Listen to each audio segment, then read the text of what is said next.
Hey everyone, we are looking forward to another week inside of Destiny. We're coming into the third week of Season of the Lost, and this is all the information you need for the reset for September 7th, 2021.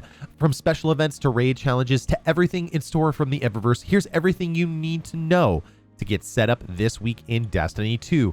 All right, let's not waste any time. The big major change this week in Destiny is the Trials of Osiris is finally returning on September 10th, along with a new weapon in the sandbox that is available as a reward from Trials of Osiris. We have the greatest changes that we've had to Trials of Osiris since its launch in Destiny 1. The reason for this massive overhaul is because Bungie wants to reinvigorate the playlist and increase the player population. You see, for a long time, it was an insurmountable challenge to be even somewhat successful in Destiny 2's Trials because of a number of factors. Low player population, a lack of incentive for the average player, and a significant amount of cheating that was running rampant in Destiny 2. With all these changes, Bungie has focused on trying to get more of the average Destiny player into the playlist for pinnacles,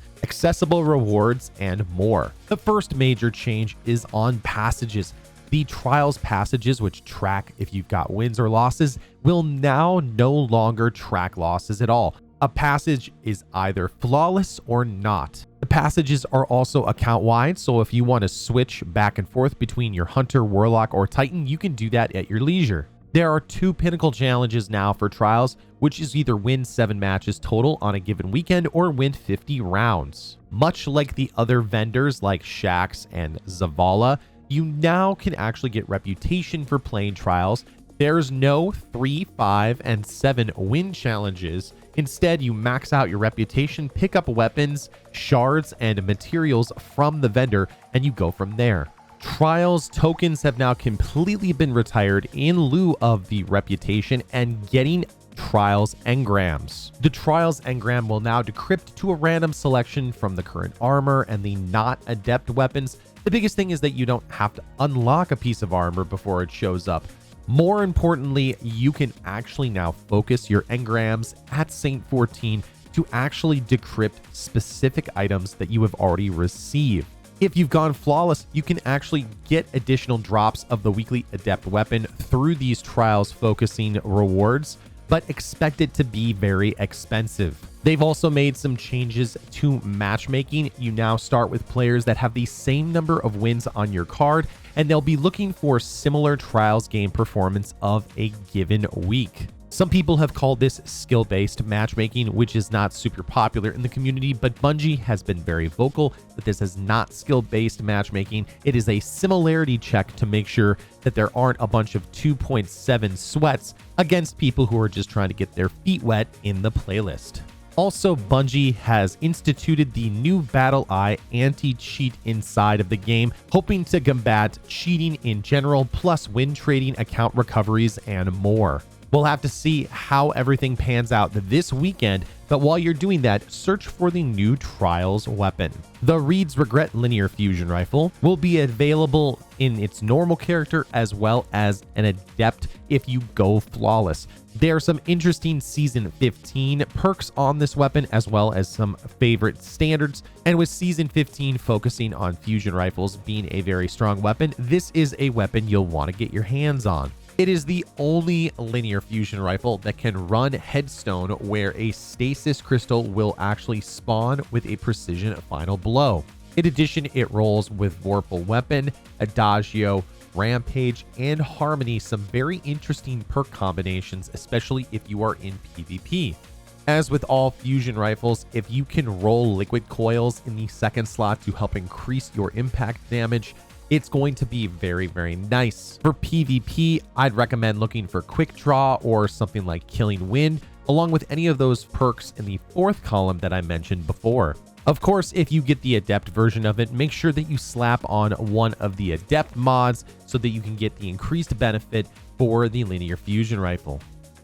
Now we're going to dive into PvE. We're going to see the continuation of the Shattered Realm quest, and this week we're going to be able to access the Leyline Secrets Triumph, which is brand new this week. This means that there is some potential for some new secrets and access inside of the Shattered Realm. We'll also follow the progression of the Wayfinder's Voyage story campaign, moving closer to our exorcising of Savathun's worm and getting Osiris back. In addition, the next portion of the Aegir's Scepter quest will begin, where Guardians will be tasked with finding 5 new Atlas SKUs for this week, and we believe that they will be located in the Rhea Silvia area. As always, I'll have guides on all of these things, so make sure you get subscribed so you can find out how to find them quickly and easily. The Prophecy Dungeon is going to be one of the focuses for this season, as it will drop the new reprised Trials of the 9 weapons. You can farm the weapons and armor from each of the encounters, but you will only be able to farm weapons that you've earned on your first run through the dungeon. If you've already unlocked all the weapons, then you're in luck and you can farm to your heart's content. I've been doing some major testing on the prophecy weapons, and I wanted to put out a proper guide without just guessing at what I think the god rolls will be. I want to tell you what they actually are. I'll be dropping that video later this week, so you know what are the best weapons to farm for inside of the prophecy dungeon. Moving right along, let's get into the pinnacles that you should be chasing as players are starting to level up at the beginning of this season. Let's talk about some of the pinnacles that you want to get your hands on, plus the Vault of Glass. This week, the challenge inside the Vault of Glass is going to be the Templar Challenge. The challenge is simple. Once you start to do damage to the Templar, do not let him teleport to any of the spots around the map that he'd like to teleport to. Basically, just have the Relic Runner move into one of the teleportation areas that are marked by the Column of Light and kill the Templar before he spawns adds that kill you or the oracles that also will kill you. If you do this on the Legend difficulty, you'll get an extra drop, and if you do this on the Master difficulty, you will be guaranteed the drop of the Timelost version of Fatebringer. The Timelost weapons will always drop with a curated set of rolls. In this case, it's going to be Explosive Payload and Firefly, but they'll also roll with 2 extra random perks that you can select at your leisure. Remember that the Timelost weapons are like the Adept weapons from Trials and the Grandmaster Nightfalls. They have the ability to equip Adept mods that help enhance the weapon quite a lot. Take note, while the Master difficulty of the Vault of Glass doesn't have a minimum power requirement, all enemies will be at 1360 power. So if you can raise your artifact level, that will be the best way to level up for this raid, as well as boosting your character's overall base power level. The Master Vault of Glass also gives you the final triumphs required for the Fatebreaker raid seal and title. You can also earn the Vault of Glass ship, the Vault Strider, when you complete the Vault of Glass on the Master difficulty. Now we're jumping into the Master Nightfall for this next week, and that is going to be the Exodus Crash Nightfall. This is a tougher Nightfall to do because the boss despawns and there is a lot of arc damage coming at you, but there are a lot of ways to deal with this in an easy way, and I'll have a guide up later this week. In addition, we'll have 2 Nightfall exclusive weapons to chase. Those weapons might include the Palindrome, the Plug 1 Fusion Rifle, the Azumi Sniper Rifle, as well as the Swarm. The Nightfall rotation has not been confirmed for the weapons, but as soon as we know, I will pin a note in the pinned comment down below. Now that we've wrapped with the refresh of all the weekly items, we're moving on to the Vanguard Strike playlist. The weekly Singe should be rotating to Solar, so make sure you get the Solar-based subclass and weapons.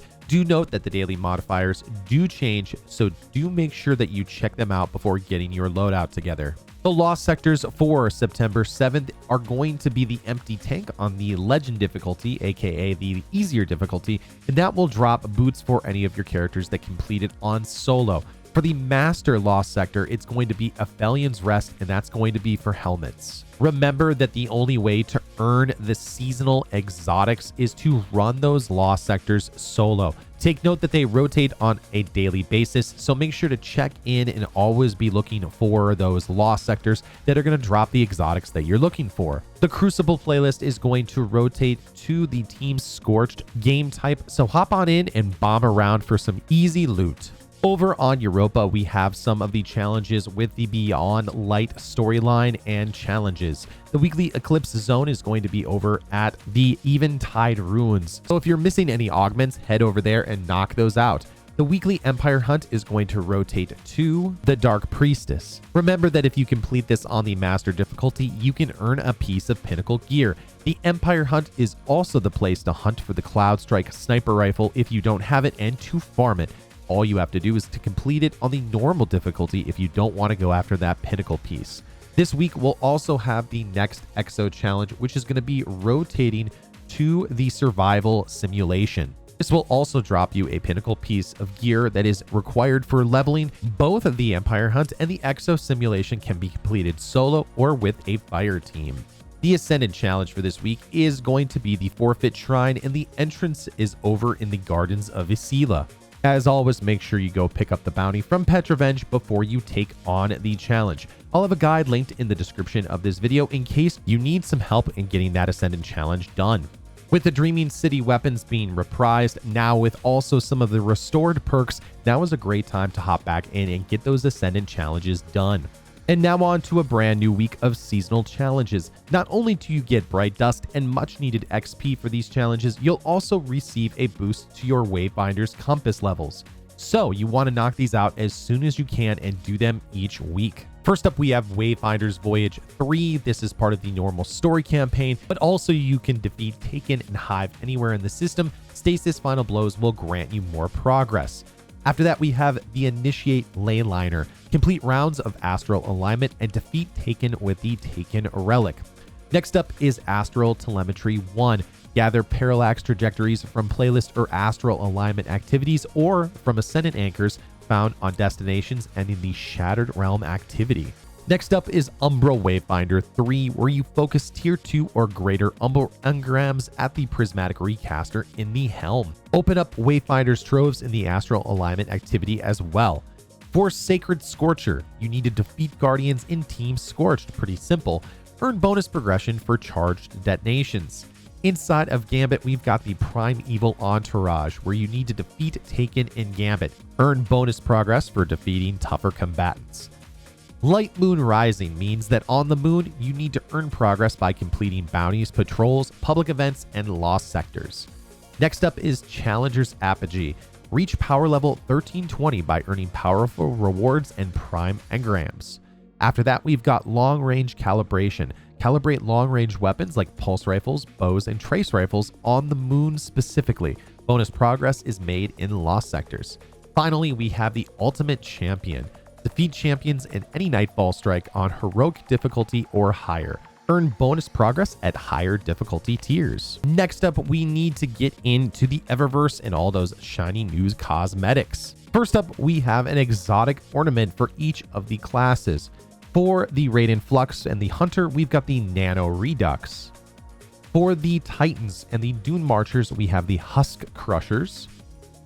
And for the Warlock on Crown of Tempests, we have Diadem of Deceit. For those people lucky enough to have gotten the Eyes of Tomorrow rocket launcher, we've got the Cyber Optics weapon ornament. We've got the Ninja Vanish emote, as well as the Eager Beaver emote.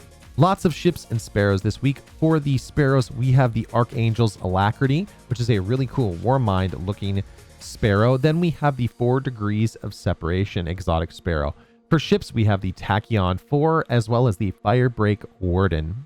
Finally, we have the Lost Projection, the Stasis Entrance Transmat effect, and the Lion's Pride shader. And that brings us to the end of the video. As always, I'll keep you covered if there are any changes, special missions, or quests that are revealed, or if anything changes, I'll post it down in the comments down below. Are you liking Season of the Lost? Are you hyped for the Witch Queen in February? Let me know down in the comments section below. If you've enjoyed the video or found it to be useful, be sure to check out the rest of the videos in the cards, and for further Destiny 2 content and staying up to date with everything, hit subscribe and turn on the bell so you don't miss any Destiny 2 news.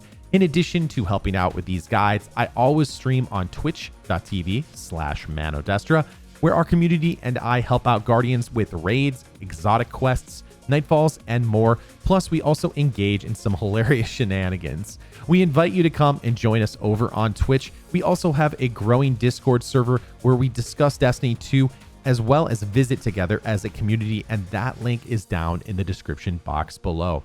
Thanks so much for watching, everyone. Good hunting, Guardians. I will see you next time. in the universe of Destiny.